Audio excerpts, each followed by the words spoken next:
everyone, welcome back to Beyond the Veil Tarot and Astrology. My name is Candice Marie. Thanks for joining me. Back at it with another video. Hopefully you guys are doing well. Wanted to talk to you guys about some musings on this Venus-Saturn conjunction that's going to be taking place in the sign of Aquarius. So those of you guys who are new to my channel, welcome. I'm a Western astrologer with an emphasis in working both with tarot as well as the Sabian symbols in some of my readings. If you like my content and you want to see more of it, make sure you click the button below and you're subscribed. Big thank you to all of my returning members and subscribers. Thank you guys for joining me. As always, also, we're really focusing on trying to grow and continue to grow the channel this year. If you want to give me a thumbs up or leave me a comment below, any interaction or sharing of the channel is super helpful. It's going to help get this into YouTube's algorithm. I touched on this a little bit during the new moon in Aquarius, but I wanted to go a little bit deeper into the conjunction of Venus and Saturn, talk to you guys about how this may manifest for you in your personal lives. If you guys aren't already aware of this, I always do horoscopes for all of the 12 signs that are in depth. It's about 3 hours each month. And I will touch on some of the most important transits. I believe this one is in the horoscopes. So if you guys are looking for how this is going to be affecting your particular sun or rising sign, go and check out my January 2023 horoscopes. They all have the time code, so you can scan ahead and you can see what transits I'm looking at and how that's going to affect your rising sign. This is going to be more so general.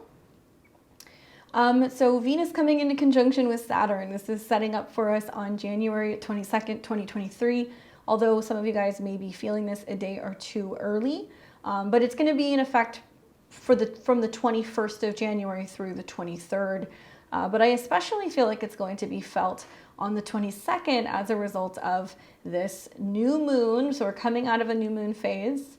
But the moon will still be in Aquarius and it will touch Venus and it will touch Saturn. So this seems to symbolize the fact that just after the new moon, there are some serious commitments to our pleasure, to what we love, to our goals, to others, okay, in society. And I just wanted to wrap on that a little bit. The conjunction is going to be taking place at 24 degrees of Aquarius. So if you have any planets around 22 to 26 degrees of Aquarius or of the fixed signs, you're going to be feeling this the most. Equally, if you are ruled by Venus, so if you are a Taurus or Libra rising chart, you're going to really feel this because Venus is your chart lord. Equally, if you are a Capricorn or an Aquarius rising, you are going to feel this as well, although that can be a little bit easier for the Saturn-based charts because you're welcoming a positive planet like Venus coming into conjunction with Saturn, so it's going to be a little bit easier for you. So let's jump into this. The conjunction is going to take place at 2:17 p.m. Pacific time and 5:17 p.m. Eastern time on January 22nd, 2023. Does that mean that you're going to feel something that moment? Not necessarily. This may be something that plays out January 22nd into the 23rd. I'm especially watching as the moon approaches Saturn and Venus. Really early mornings on the 23rd, but the moon is going to be between Venus and Saturn actually on in the morning of January 23rd. So we may actually see some of the effects of this happen the 23rd going into the 24th. Now, specifically 24 degrees, if you're looking at this from a degree astrology standpoint, it has connections to like Pisces. So I'm going to give you guys some food for thought, both on the degree, because I like to practice degree theory, as well as the sign of Aquarius. We know that a conjunction is a powerful aspect. It's when two planets fuse together. There's a lot of them going on in the skies right now. We're just coming off of the Sun-Pluto conjunction in Capricorn, where we're really kind of dealing with power struggles or endings or release or letting go of something. Then we move into the sign of Aquarius, where we have Saturn and Venus conjuncting. Now, this is interesting because Saturn is the traditional ruler of Capricorn, and it's also the traditional ruler of Aquarius. So it's still building off of that Sun-Pluto conjunction. And Aquarius is second house in terms of where Pluto is. So I think that this is going to be a lot about money, a lot about group funding, group resources, collectively what's going on with our money and our resources in general. But specifically the 12th degree. Okay, so I like to follow Nicola's Degree theory, I have found time and time again that it is the most accurate for me in a sense of transits as well as personal sessions with clients. And when we look at the 12th degree, we see things like, okay, so I'm gonna use all these terms because you guys are gonna see over the next couple of days how this materializes out in the world and in the news. Disappearances, right? Because Pisces, Neptune energy is about what's hidden or what disappears, what gets washed into the waves, so to say.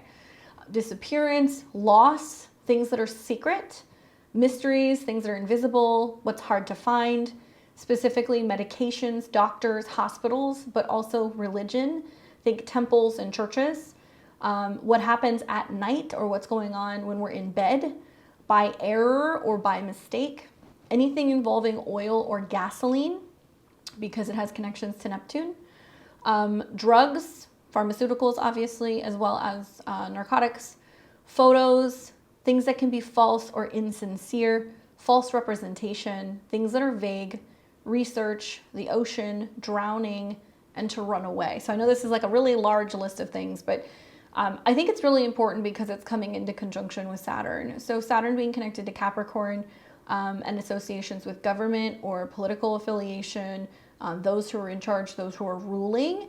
I think that this is a really interesting turning point where I think what we're going to be addressing is missing money. Where did it go? Like, where did all that money go, you know, with the Pentagon? Where are our tax dollars going? Who is participating in what in regards to big pharma and investments and anything in regards to pharmaceuticals in general? We may also hear more about false information, things that have been misrepresented, right? And it might be something that's happening overnight, right? Because it has to do with the nighttime. Now, Aquarius in general, it's a fixed air sign. So it's carrying the energy, right, of this particular season. It's also carrying the energy of what has been initiated since Capricorn. So Aquarius deals with things like airplanes, astrology, blood, specifically the circulation of the blood and anything that has to do with heart irregularities or weaknesses. Congress, electronics, friends, legislation, organizations, political revolutions, scientists, and rebellion. Okay, so you kind of you guys choose your own adventure. You're going to see some of this stuff kind of collectively becoming really significant. I've thought for some time that 2023 is going to be the year of disclosure. As you guys know, on the 23rd, we're going to see that now Uranus is direct. So just coming off of a new moon in Aquarius, strong ties to Uranian energy, sudden, unexpected change. And then we're going to see, actually during the time of the new moon, it's stationing, but on the 23rd, it's direct. So several months into the beginning of April, where all planets are direct, and we're just going to feel the momentum of life really pick up quite quickly. Now, specifically, when we look at astrology, we're going to look at the theme of the planet. Then we're going to look at the sign that it's in. That's how it's going to behave. Okay, we don't know what house it's in. That's where you need to know your birth chart. That's where you can really, really make some empowered decisions by knowing your own natal astrology. So if you don't already know your own astrology, I recommend going online, finding a birth chart calculator. Specifically, I use Western astrology. I'm a Placidus user, but I show this to you guys in whole sign. For my demonstrations like this, it's always in 0 degrees Aries rising. But go and calculate your birth chart information, find out which house is Aquarius, and you're going to see Saturn and Venus coming into conjunction together. Now, Venus in astrology, one of the beneficial planets, I see Venus as a flower, right? Something that's opening, it's softening, it's connected to love and beauty and art and socializing and pleasure, okay? So what we eat, what smells good, what feels good, what is valuable in some situations. Venus has associations both with the sign of Taurus as well as Libra. And it's a relationship planet, okay? So Venus in Aquarius, right? Venus being in an air sign, a fixed air sign, feels to me like more head than heart. I'm sure some natal Venus in Aquarius would agree, but I don't know. I think maybe just me like leaning more into my progressed Venus is now in Aquarius. There is this sense of just, if you love something, let it be, right? Don't try to change it. Give it freedom. And Venus in Aquarius has this connection to loving everyone, loving friends, platonic love, best friend type of energy. But it's also loving with honesty, loving and focusing on common interests, right? How we can kind of come together in a group sense or have common goals. And so because Venus likes to pursue pleasure and harmony in general in partnerships, this is not as much of like a romantic lovey-dovey type of vibe. And then we have Venus coming into conjunction with Saturn. So it's interesting because, you know, Venus has this love and affinity for Saturn in some traditions, especially if you see like Vedic tradition. Venus Saturn can represent a strong commitment, right? A binding of sorts, a commitment to love and responsibility and like long-term traditional kind of relationships, older relationships sometimes too. Now, Saturn in general has connections to limits, right? So we know that Saturn wants to have limits, it wants boundaries, sometimes it wants separation. It deals with karma, effort, which at sometimes can lead to us having some doubt, right? Doubt of what is possible, doubt of, in this case, sometimes relationships. But Saturn wants us to have long-lasting results. So really Saturn means well. Saturn wants you to focus on having something that is going to be good for the long term. So when we look at Saturn in Aquarius and its home traditional sign, Saturn is traditionally the ruler of Aquarius. The modern ruler is Uranus. There's some interesting stuff going here, right? So if you kind of look at this, Saturn and Venus coming together, crystallizing, committing, it's almost like laying the cement in some way for some significant Venus-related themes. Venus is the ruler of the North Node in Taurus. So when we see significant Venus transits like Venus has been going through recently, it has an effect on the North Node. In recent weeks, we've seen Venus enter Aquarius. She came into a square with the nodes where we had to add a little bit more love or sweetness to something. It does represent some defining moments in relationships and values. She then came into a square with Uranus recently where we realized we had to shake things up and make some changes. And she finalizes with her coming into a conjunction with Saturn. So there's a commitment now. Maybe there's been a bit of back and forth with what's working, what's not working, and where there's been some upsets. And now she's kind of like laying down the law and potentially some boundaries or some commitments in relationships. Now, Aquarius in general is an air sign, so it's a little bit more detached. It's like I said, it needs a little bit more room to kind of roam. Saturn's at home in this sign. Saturn in Aquarius focuses on what's modern, sometimes what's limited, what we can do without, what's elevated, what's higher, but also like what gives us freedom and what allows us to be different. And it also focuses on what can be social or perhaps even different or unusual. So that's kind of putting all of this stuff together. I'm interested in the fact that Saturn and Venus are coming into conjunction.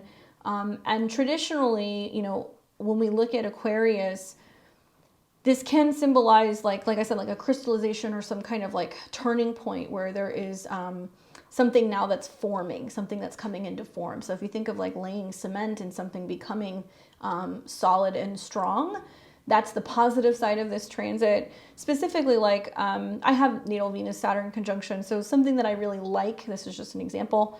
I really like preserved flowers. I think that that's so cool to be able to have something that lasts forever. The idea of having a bouquet and keeping it forever.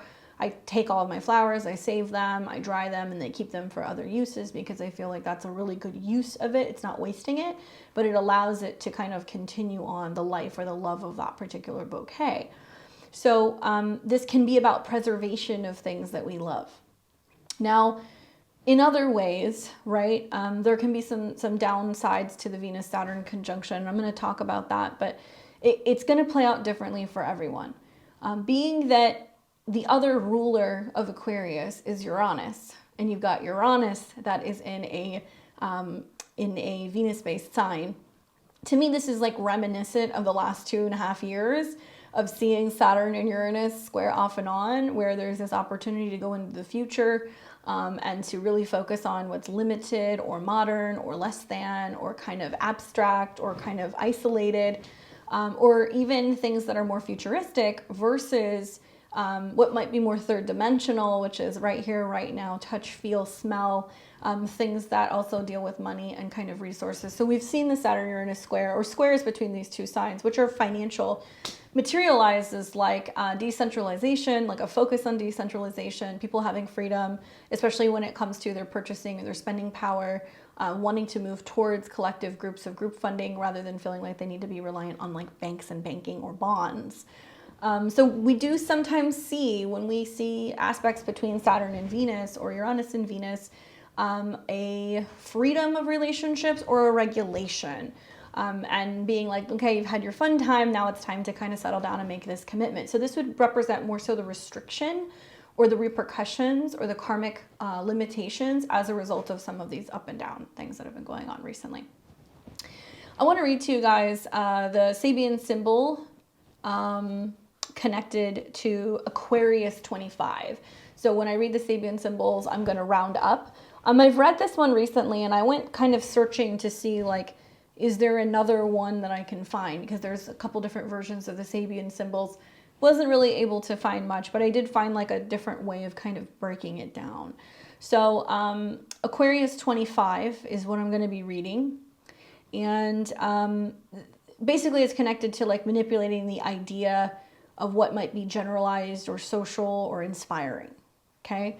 So in this excerpt that I have of the Sabian symbols, it says, Dr. Mark Edmund Jones provides the official meaning for the Sabian symbols in his work, The Sabian Symbols in Astrology, Aquarius 25, a butterfly with the right wing more perfectly formed.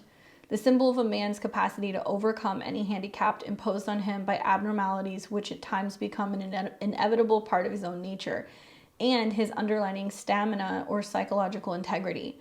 Here is a functional integration of conscious existence with the variations which constitute an individual remaining the basis of all self-knowing on any or every level of experience. The self mobilizes its powers effectively as it takes full advantage of the significant differences in both itself and the world. The key word here is uniqueness, right? What makes you unique? You know, when it's positive, the degree is genius for turning deficiency into a real asset, and when it's negative, unhappy and rebellious conceit. Okay, so that's where we look at the pros and the cons of Venus and Saturn. Now, when I look at this, let me scroll down to my notes here, I start reflecting on what's going on in the world right now. Unique, what it means to be unique, what it means to be different, right? To love differently, to be different in how you dress, how you express yourself, be different in terms of what your preferences are for art and decor. The list kind of goes on. But different in terms of what you value, different in terms of how you're spending your money, right? And so I've been reflecting on what's been going on here this week. Big news, the World Economics Forum's meeting in Davos, and what's being put out into the media in terms of how they're trying to kind of like spin what their purpose is. So they claim to be this like nonprofit organization that's coming together and basically trying to, in so many ways, talk to and teach the world about how they can make it a better place, claiming to represent individuals. Some have speculated, I heard this, I think it was this term earlier today, I don't know where it came from, but how billionaires are telling millionaires what the 1% should be doing or how they feel. So kind of representing this group of people, which seems a little absurd to me. But specifically, WEF is coming out claiming that they are focused on globalized world of cooperation, that their goal is to focus on, at least this year, cooperation in a fragmented world. And as soon as I heard that, I was like, what? Because it reminds me so much of Venus conjunct Saturn, which is setting up this week.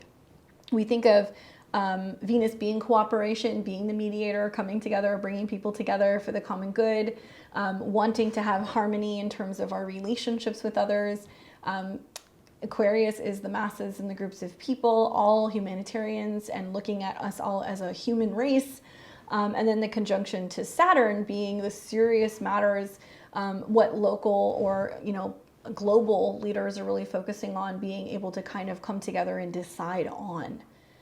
They are a globalized world of cooperation. They're focusing on cooperation in a fragmented world, fragmented Aquarius. You can't make this stuff up. But also what Saturn in Aquarius has taught us is that it has become normal to disassociate, to detach, to separate, to sacrifice, right? For the common good, for the greater good. Making the decisions for what's best for you, right? Make this sacrifice. You will have nothing and be happy. It's something that keeps coming up over and over and over. Owning nothing and being happy. And perhaps maybe the Saturn-Venus conjunction does talk about specifically accepting and going along with a much more detached, colder, yet modern, convenient world. And Venus talks about food, it talks about clothes, it talks about community, you know, our connection to others, especially in a friendly, more platonic way. And that it's becoming normal to be detached, to not be generous, to not give, to not consider other people, which I don't think is normal. Being very Venusian myself, I feel like that's not normal. And focusing on also what we're doing with our money, right? Because Aquarius is about what is fair and balanced, and Venus can be talking about banking and what we're investing in, or how much money we have to pay for, you know, our taxes and all those things. But what is it really about, right? And this is what I keep thinking about, is that personally, I think I see Venus and Saturn as what you're willing to sacrifice for love in relationships. And there's pros and cons to this, because a lot of people will talk about, well, marriage is hard, but it takes work. Having kids is challenging, but it's very rewarding. Working for yourself is very difficult, but it can buy you freedom, right? So really for me, it's, you know, what you love, you're willing to sacrifice for. And sacrifice can only be defined on a personal level. But I think this particular narrative for me is a little spooky, because it's about, do we really want to work harder? A lot of the changes that are being provided in this world, they're going to tell you that what's coming is going to be convenient. It's going to be convenient to just buy everything online. It's going to be convenient to go into a store and do all of your own checkout and not deal with a service representative. It's going to be convenient to put a chip in your arm and just scan something and get on the train. There's no coincidence that they're talking about in Davos this week, not only the focus on what's going on with the looming financial issues and housing issues, but they're also talking about the effects of the environment and climate change. They're also talking about and musing about the potential of having a future in the next 10 years of being able to have chips in our bodies, Uranus and Taurus. You know, we knew that Uranus going into Taurus was going to significantly change and alter what is beautiful, food, resources, but also our physical bodies. So we're going to hear more about the sacrifices we're being expected to make physically, financially, and with food or relationships as a means to make a sacrifice to benefit everyone. So you're going to start hearing more narratives revolving around, well, it's going to be the best for everyone if we're not doing this. If not everyone is having a child, if not everyone is spending excessively or traveling excessively, that's going to be like the new normal. So some themes to kind of watch for, just generally speaking in your own life, but also out in the world. A big thing that comes up for me with Venus Saturn is going to be ethics.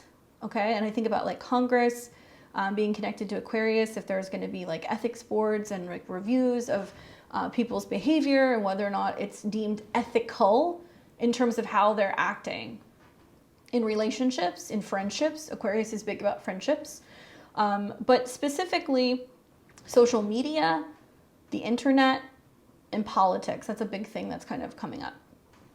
Now, Saturn-Venus also has a connection to a knack for fine arts, right? The person who spends 12 years studying the cello and then they're like this master, musician. And they go out there and they end up being like the best of the best. Or having a knack for being really good at designing clothing, designing homes, architecture. Now, Aquarius is more what's unique, unconventional, kind of different, and we may hear more significant things about art, what we deem valuable in terms of art. We might hear more about NFTs, we might hear more about digital currency, we might hear about some significant things in regards to a female artist, right? So that might be coming up. Saturn's got a darker side. Sometimes it can be seen kind of like Pluto, so it can be about definitive endings and you know, kind of like acknowledging some significant person in society who's kind of reached the top and they're resigning, right? Or they're transitioning out of life. Dealing with guilt or disloyalty, I think, is a big one. You know, Venus and Saturn conjunct is that solid commitment. It is the such high standards that it has extremely high expectations. And in some situations, we don't always meet those standards. There can be a sense of feeling kind of like let down. So some of us might be dealing with guilt or issues revolving around disloyalty, specifically friendships, right? Or feeling let down, or that we have been played or mistreated or falsely represented. I think of like the vagueness of 24 by our representatives, by big tech, by the things that we have heard and seen on Facebook and Instagram and Twitter. And certainly, you know, the exposure and the things that are coming out with the Twitter files recently is really interesting. I think there's going to be more. Okay, I think we're going to be hearing more, especially about a prominent woman, perhaps in politics. So I'm wondering, who's it going to be? We might hear more also just about some of their trades and investments and things that they're doing within the financial world. But you personally dealing with guilt or disloyalty, you know, a friend that maybe you thought could have or should have handled something differently. Perhaps there is feeling guilty over a situation in a relationship of what could have been handled differently or what could have been handled better, where boundaries and personal boundaries or conversations could have or should have been implemented. You know, there's no doubt a Saturn-Venus transit is going to last about 2 or 3 days, but for some people, especially people who have planets around the 23 to 26 degrees of Aquarius, if you have a Venus there, right, because Saturn's coming into conjunction, it can represent a Venus return. That's going to be a year where you're focusing more on seriousness and commitment and kind of working through some karmic situations. Because Aquarius is different and unconventional, we may also find that we're needing to take a different approach to finances or relationships. So realizing that there is a need to commit to revolutionizing something and upending something and doing something very different. So we may find that there's a different approach to how we're spending, how we're buying. There's a different approach to how we're choosing to kind of navigate relationships, or how we're meeting people, how we're socializing with others as well. It will bring tests of commitments, there's no doubt, because in some certain situations, especially if you've gone through transit Venus conjuncture Saturn, generally there's usually like a retrograde somewhere in there, so it goes back over it, or at least it gets really close, and there can be a sense of just dealing with some karma that's playing out in relationships or playing out in regards to your relationship with women, because after all, Venus does represent that divinely feminine energy. So it can be a woman at work that's giving you a hard time. It can be coming to terms with aging and the aging process, and that you're embracing aging in a different way, or you're embracing wearing your hairstyle different, or wearing a different kind of color than what you would usually wear, or a different pattern. But I think it can also be about working through issues and commitments, and like where we commit versus where we actually give ourselves some freedom. And that's why it's important to look at what's been happening since Venus has come into the square with the nodes and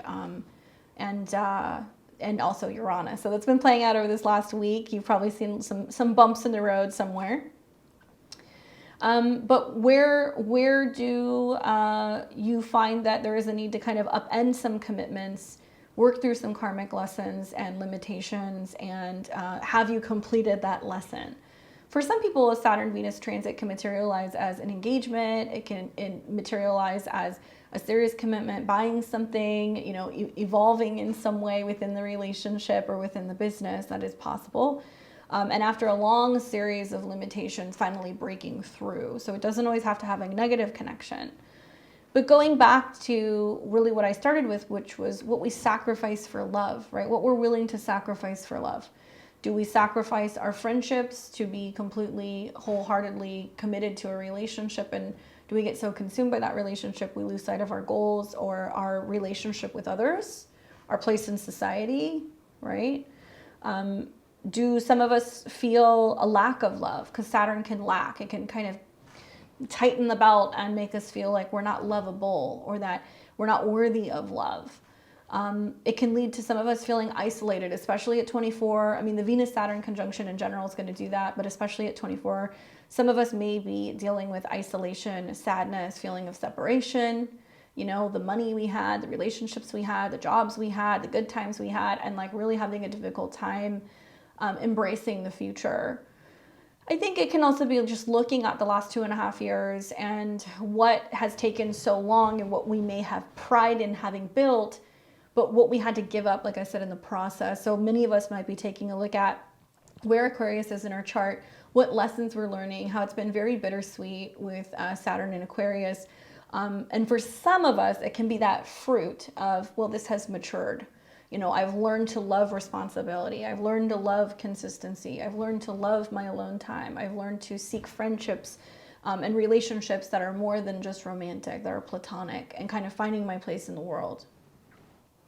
But for those of us who are going through sadness or separation, you know, you may feel this lingering for a couple days. It may feel like some heavier moods. There can be a sense of not being able to pull ourselves out of it. I think just like the Moon Saturn conjunction in general, you know, that would do it. So if you're somebody who tracks the moon and you've noticed as the moon comes into conjunction with Saturn that there is like a much more serious kind of sober situation, I think this is going to amplify this a little bit more. I looked at this in a previous video where I talked about the last conjunction that we had last year, and it did coincide also with a moon conjunction. So you might want to look at that video. It's the Venus through Aquarius through the 12 signs. And I talk about the obstacle course that Venus goes through before finally kind of landing with that conjunction to Saturn.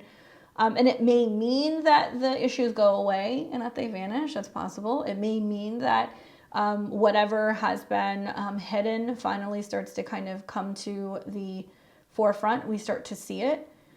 Just watching Saturn go up in degrees until it goes into Pisces. We're going to see the sun come into conjunction with Saturn.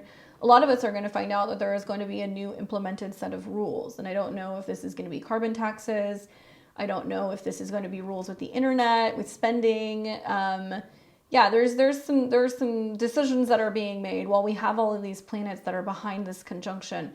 Likely it's not going to be really visible until the sun comes up into the conjunction with Saturn, or perhaps even when Pluto goes into Aquarius. But after Venus changes signs, we're going to see the sun come into conjunction with Saturn. That's going to be closer to February 15th, 2023. Valentine's Day, which is, yes, going to be marked with a Venus-Neptune conjunction. So sweet and salty aspects that day, but still, nevertheless, that Sun-Saturn conjunction makes me feel like we're going to start to see the effects of what's coming. Followed by then Mercury coming into conjunction with Saturn, which is going to be at 29. So we're going to find out that there really is a limitation that's happening, especially in terms of like control and government and laws and humanitarianism or travel restrictions. Look at that, 29, 29, 29. And then when Pluto goes into Aquarius, which will be around March 23rd. So it's interesting because, yeah, okay, it's the new year per the calendar year, but we're not going to see the new year until actually closer to when the sun ingresses into Aries. So as we're looking at March of 2023, this seems to be when things really start popping off. Pluto changes signs, Saturn changes signs, and then we've got the sun that has finally entered into Aries. So there's a lot of like breakdown. There's a lot of things that are being hidden, a lot of things that are not being disclosed. And as we start to see planets come into conjunction with Saturn over the next 2 months, we're going to start to see the reality of that. And where in many ways, I think we're definitely getting serious about our goal setting. We're getting serious about the future that we're building. We're starting to envision and focus on our goals. But as a society, as a whole, we're being groomed to deal with less, accept less, have more separation, not connect with other people, and feel like we need to make sacrifices, that it's expected of us to make sacrifices. And maybe it's just me. It doesn't really set right with me. So watch for this. Don't allow certain entities, people, situations, whatever, to make you feel guilty about something, to make you feel bad about something. If that's something that's coming up for you in regards to a relationship or in regards to your job or in regards to your responsibility or whatever, only you can decide if that's something that you can work through and that you can kind of correct. But don't let other people dictate and determine whether or not you should feel bad about something or whether or not you're worthy of something. If there's anything I know, it's the North Node is still in Taurus. And while the North Node is in Taurus, we are still focusing on the third dimension, physical, right? what feels good, love, pleasure, resources, the fact that we have the abundance of needs. It's just a matter of, I think, redividing these needs, redividing wealth, redividing control. I gotta be careful what I say. But to some extent, that this represents the friction between the Saturn-Uranus square that we've been seeing for really the better part of the last two years. The thing is that now we've got planets that are higher in the skies, now starting to apply pressure to the third quarter square, to anything in Taurus. So there is this sense of breakdown because there is a new physical reality that is going to be coming April, May of 2023. And we're going to see big changes. The nodes are getting ready to change in the summer. Jupiter is going to come into Taurus. We're going to start seeing it's going to cost more money for food. It's going to cost more money for energy. It's going to cost more money for travel. And also just how much of an effect electronics, technology, vibrations is having on our money and our physical bodies, right? So with that, I will close. I would love to hear, are you having your Venus return? What's materializing for you? Were you born with Saturn conjunct Venus? Try to hang in there. It's just a couple of days. And referring back to the Sabian symbol, I think it's about loving what makes us unique rather than feeling separate and different or cast aside or not beautiful or not attractive or not supported. It's where can we learn to love all of those things about ourselves, right? Like what if we learned to love all of the things that we actually find to be not normal, right? All of the imperfections, focus on loving the imperfections right now. And where being different is definitely a lovable quality. It's definitely a good thing.